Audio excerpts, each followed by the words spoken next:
अस्सलाम वालेकुम। Welcome back after a long time. You see, बहुत अरसे बाद दोबारा इस चैनल पे आमद हुई है। I haven't been well in fact, so that's why I was away from the channel. अब दोबारा शुरू कर रहे हैं इसको, और इस दफ़ा I am doing something different, not the same this is channel for. It's about my O-level students. Okay, they have requested me many times to upload a video about English language paper. So this is an orientation, or you can call it an overview of English language 1123. So let's begin straight away.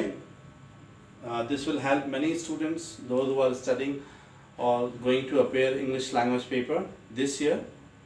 Inshallah, let's see in this pandemic if it appears anyway. So this will help them a lot.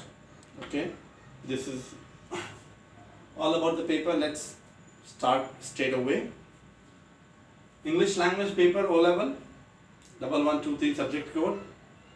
It has two papers, P1 writing paper, P2 reading paper, and these two papers, the exams are held separately on separate dates. Okay. So first of all, P1, what is time available?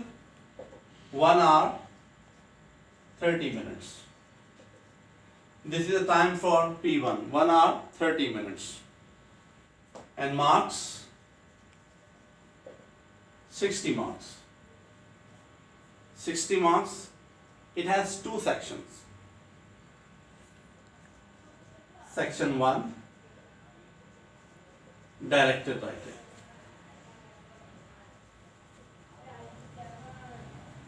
Directed writing part, the word limit for directed writing between 200 and 300 words. Okay, and there is no choice. There is no choice in this section, directed writing part. Okay. You have to select. In fact, as I said earlier, there is no choice. So the examiner can give any one of these genres, like writing task can be given. For example, you can be asked to write a report or speech or letter or article. So any one of these can come. You'll have to attempt this. Either you'll be writing a report or a speech or a letter or article. Okay, so there is no choice. And the word limit 200 and 300 words, between 200 and 300 words. Okay, and it's of 30 marks. How many marks? For 30 marks. And these 30 marks, in fact, 15 marks for task fulfillment,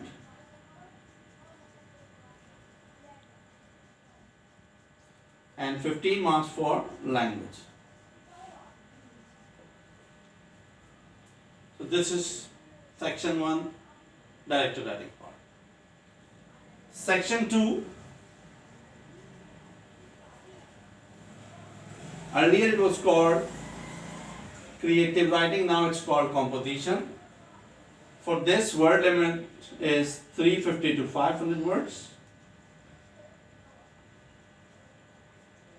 Here you have a choice.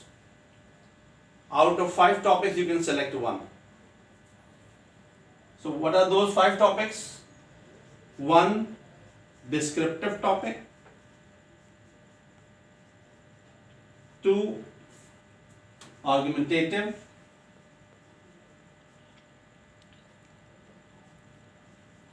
And 2, narrative.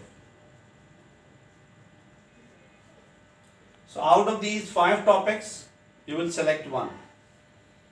The one you select, it depends on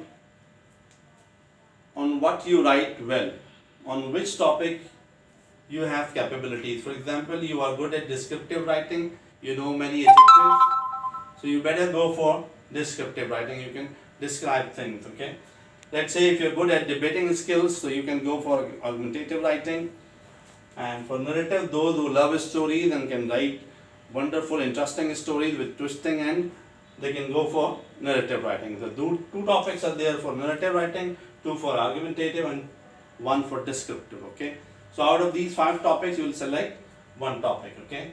It's again for 30 marks, 15 marks for language, and 15 marks for content and coherence. So it's all about P1. Okay. So what is recommended? For this part, once again I am telling you, for this part, for directed writing part, you should spend 30 minutes. You should spend 25 to 30 minutes over here in directed writing part. And for this part, composition part, you see it's a bit longer.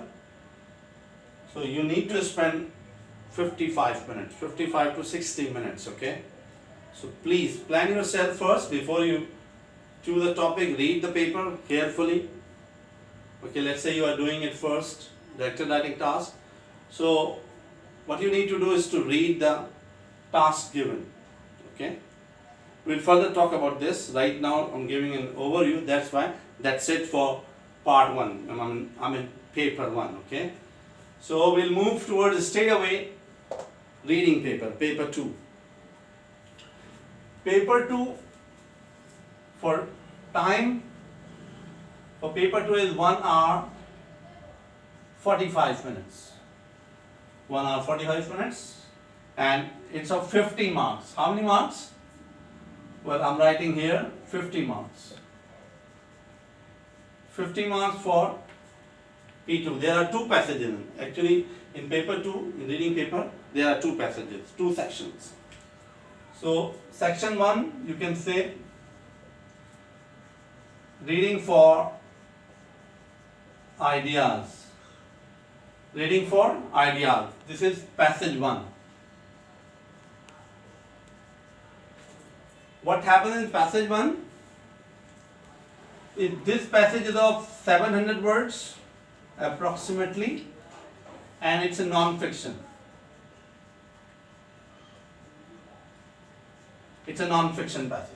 Okay, you can be given a research article or a magazine article. Okay. So what happens in this section? You read the passage for content points. You read the passage for content points. That's why we call it reading for ideas. You read to collect main points. Okay? And these main points will earn you 12 marks. It means you will collect 12 points for 12 marks. Is that clear? From the passage, you will collect 12 points. Okay, what are those 12 points all about? It can be, similarities and differences. It can be, difficulties and problems and solutions. It can be advantages and disadvantages. Okay. So you will select 12 points, and these 12 points will give you or earn you 12 marks. Once you have collected these points, you are going to write a summary. Summary of 150 to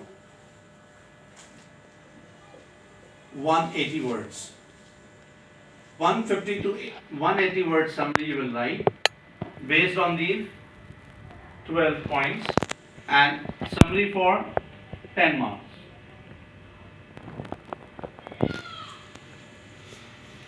And once you are done with summary for 10 marks, there will be a section of selecting, or you can say taking out opinions from paragraph. Okay, so we'll take out opinions and you will differentiate between opinion and facts. Is of facts, opinion, 3 marks. All together 25 marks.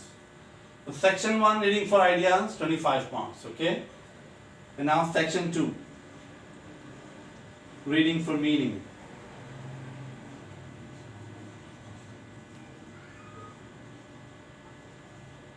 Reading for meaning. Here you will have passage 2. Passage 2, once again of 700 words. But this time it's fiction.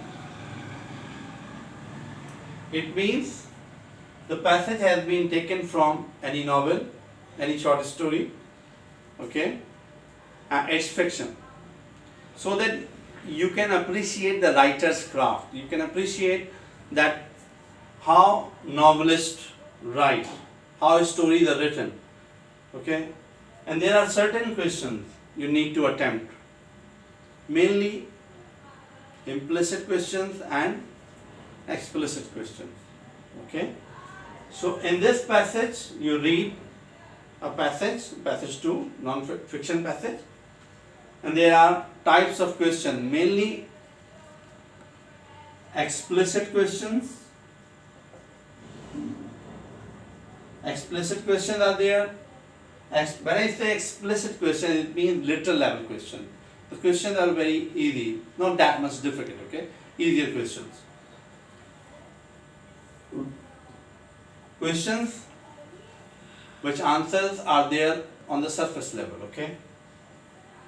And then implicit questions. Implicit question means inferential level question.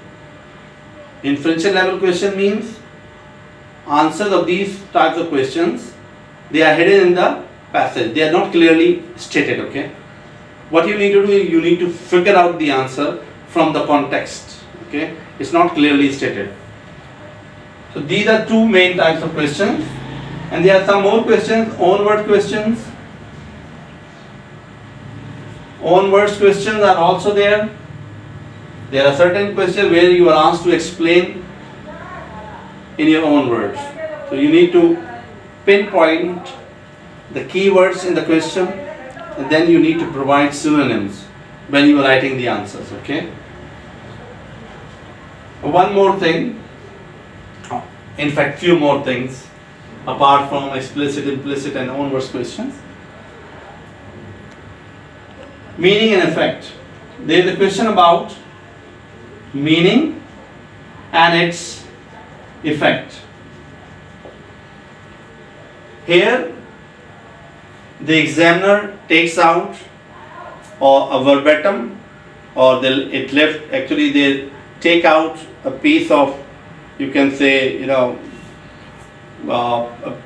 piece of write-up from the passage, a verbatim we call it, okay, as it is, and the examiner asks you to explain the meaning and its effect, how the words are used here, what meaning it gives, and what effect is created by using these words.